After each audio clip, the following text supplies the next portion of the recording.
Hello everyone, good afternoon. এই দেখো আমি কি খাচ্ছি, ডেয়ারি মিল্ক খাচ্ছি।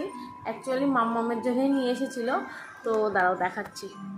এই দেখো, এই যে এই যে দুটো, আর এই যে আমি একটা খাচ্ছি। এই যে মাম্মামের জন্য তিনটে নিয়ে এসেছিলো ওর পাপা, কিন্তু মাম্মাম কিছুই খাচ্ছে না, ওর শরীরটা ভালো নেই। দেখো ওর চোখটা লাল হয়েছে হঠাৎ করে, জানি না কেন চোখে কিছুতে আসছে।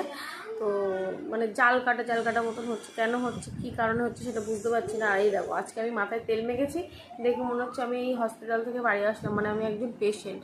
এরকম একটা তেল মাখলেই আমার এরকম লাগে, কিন্তু কিছু করার নেই, চুলটা প্রচণ্ড ড্যামেজ হয়ে গেছে, ওই জন্য একটু তেল দেই, কালকে আবার শ্যাম্পু করে নেবো, হয়ে যাবে।